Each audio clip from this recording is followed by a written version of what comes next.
A royal welcome to a new season of the Porsche Top 5 series. Today, it's all about the value, and we'll let the numbers talk. Please welcome Mr. Ted Gushue. Welcome to Top 5. My name is Ted Gushue. We're here at Stuttgart's Schloss Solitude, looking at 5 of the most valuable Porsches of all time. Join me as we take a look at them, starting at the bottom, going to the top.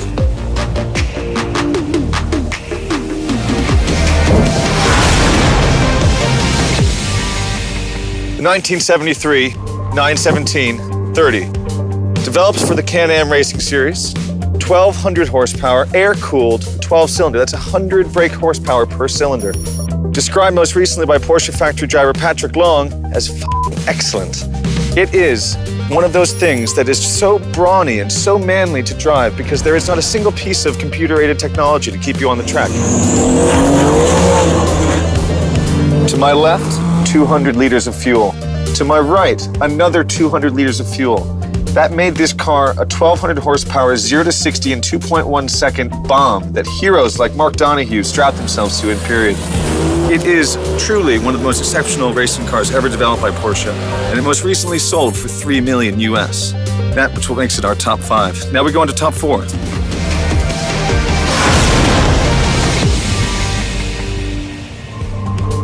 There's one car in our top 5 that doesn't have to rationalize its $5 million price tag. It's this, the 1956 Porsche 550A Spyder.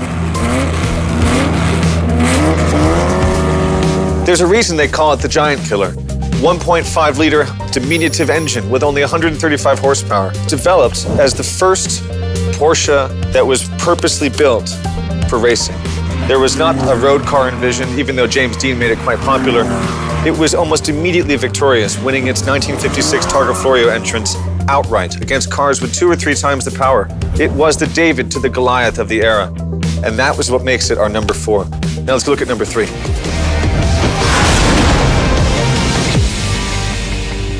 Year was 1997. The race was Le Mans. Porsche had been asked to create 20 homologation specials to compete in the FIA GT1 class, and this is the result of their efforts. Developed at Weissach, 600 horsepower, twin-turbo, water-cooled, 996-based engine.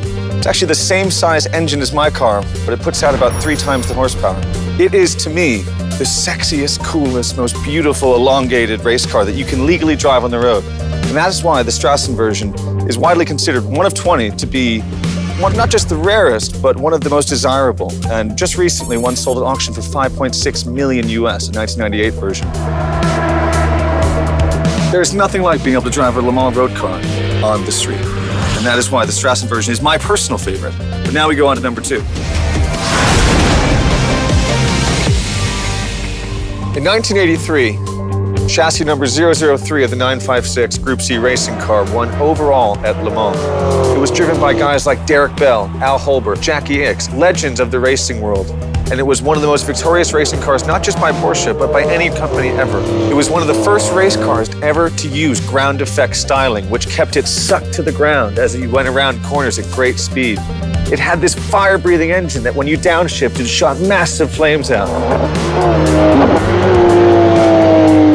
It's what made Group C racing a spectacle to watch and defined the 1980s era of racing driving. It's what makes it our number 2, which is why it's also worth about $10 million US. It's a spectacular car. Now let's go look at number 1.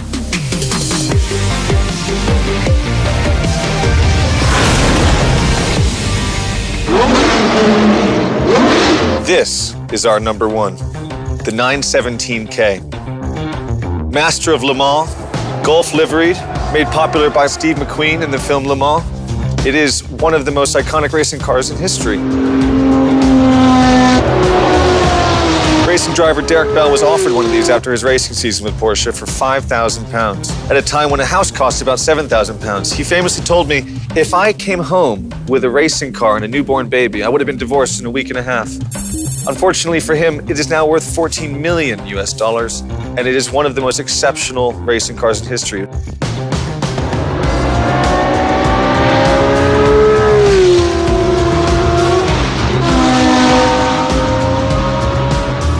Porsche engineer Hans Metzger developed the company's first V12. Not a flat 12 as commonly misconstrued, which delivered unrivaled power, reliability, and just an insane amount of torque delivered to these massive wheels at 630 brake horsepower.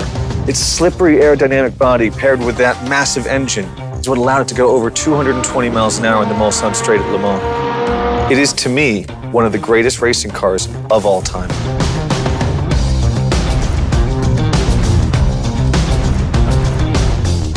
It's been a great pleasure sharing the world's 5 most valuable Porsches with you. For now, though, I have to head off, and the most valuable Porsche to me is this one right here. See you guys next time.